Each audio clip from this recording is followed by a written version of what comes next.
We're going to talk about foot position for a squat. Now, everyone's feet position is going to be totally different, so it's impossible for me to tell you an exact marker of where you should stand. Now, a nice kind of crude rule to this is to set a base, stay a bit limp, and then squat up and down.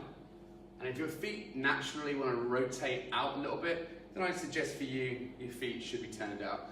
Ultimately, where I set people to start is I say, inside rubber of your footwear, in line with the bony prominent of the pelvis, and then see how that feels. And you can make some adjustments in and out just to feel what's comfortable for you.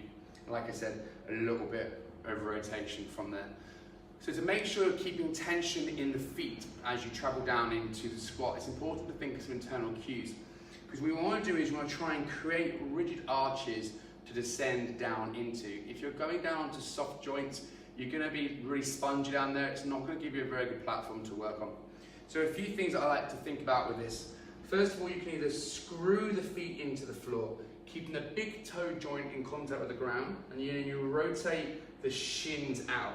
And then from there, you can drop down into your squat.